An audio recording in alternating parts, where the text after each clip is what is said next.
Hi there, and welcome to Season 2, Episode 2 of Bad Fiction.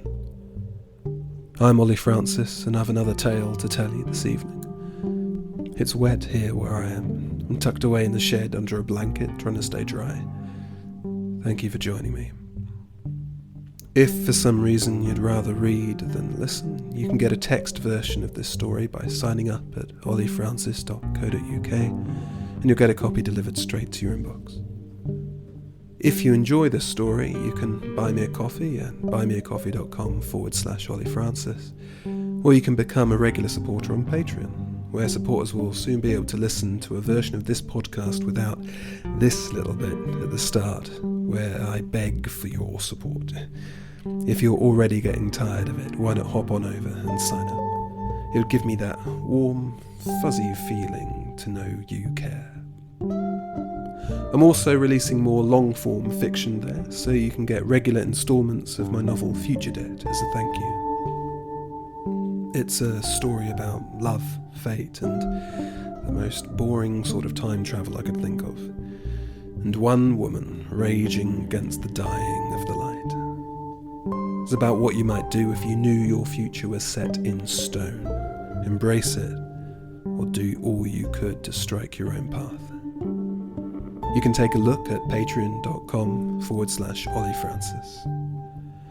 And don't forget to leave me a comment wherever you find this podcast. I want to get better at this, so let me know how I'm doing. As for now, it's time to get started. So settle down, my friends, because this is Bad Fiction.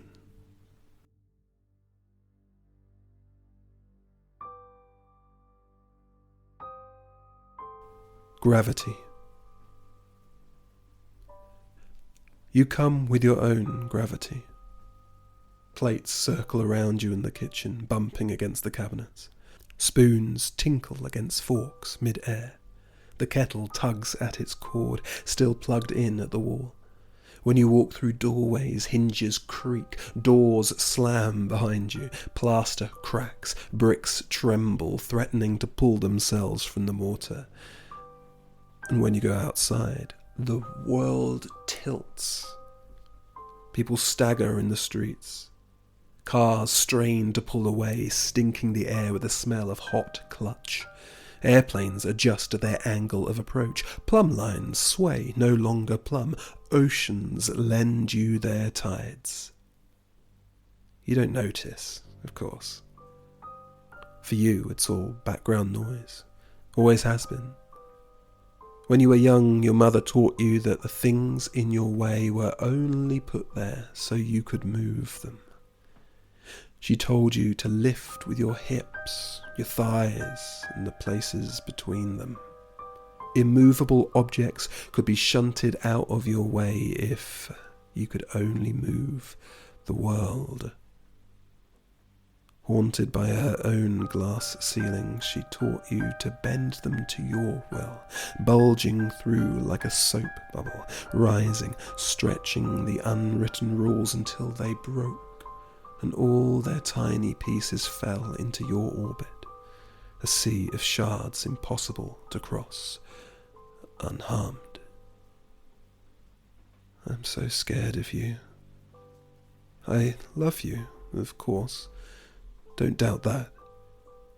But sometimes at night I lay there trying to sleep, and our pictures are pulled from the walls and the covers slip to your side, and I have to keep on yanking them back, and it's ridiculous, and I'm laying there thinking, how the hell did I get myself into all this? And I only mean it as a joke, and it's only ever a joke, but you see, I've been really struggling to find an answer. And to be honest, I'm just so cold. I'm cold. And I know you've got this whole thing going on, and I'm glad for you. I really am, and I want you to do well in it. Honestly, I do. But I'm just not sure that the only place I want to be is in your orbit. I'm hanging on your outer rim when I don't even know if we belong in the same galaxy.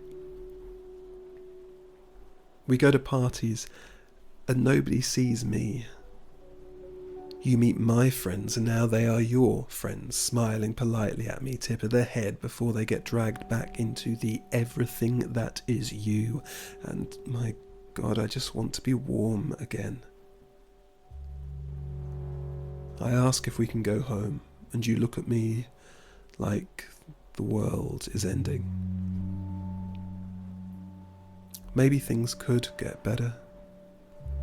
Maybe you could teach me to be like you, and then we could bask in each other's orbit like twin stars. But here's the thing. I'm not a star. I don't know what I am. I just got pulled in, and now here I am, floating with the rest of it. When we get home, I pack a bag. I want to tell you all of this. I want to be honest and open and everything a couple should be, but it's hard to tell the truth to a God when they're so used to worship. Walls buckle where you walk, earth trembles, and I keep on shaking. One day you will kill me. I'm sure of it. Nothing can survive this sort of pressure for long.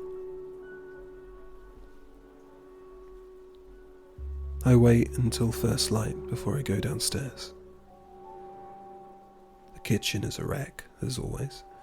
Broken plates scattered the floor, knives lay balanced on the edge of countertops where your gravity dropped them, and for a moment I wonder what on earth he'll do without me. The key is on its shelf, tied down with string so it doesn't float away. I cut it free and turn it in the lock, half expecting you to burst into the room, eyes blazing, sending the crockery flying. But it turns without a sound. I should leave you a note, but I'm not really sure I want the evidence. Better to make it a clean break. Better to slink away like a coward. Better to creep into the sunlight where the warmth kisses my skin like a lover. I turn back to our house, our home. You're still in there, tucked up in bed, snug as a bug, and I'm not. Soon you'll wake, and the world will start turning around you again. But I won't be there.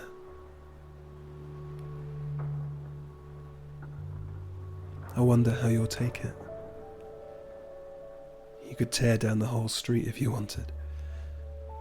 Or you might not even notice. My absence nothing more than a mote in the void. I don't know what you'll do. But the thing is, with any luck,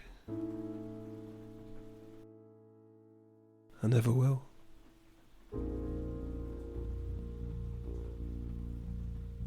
You've been listening to Bad Fiction.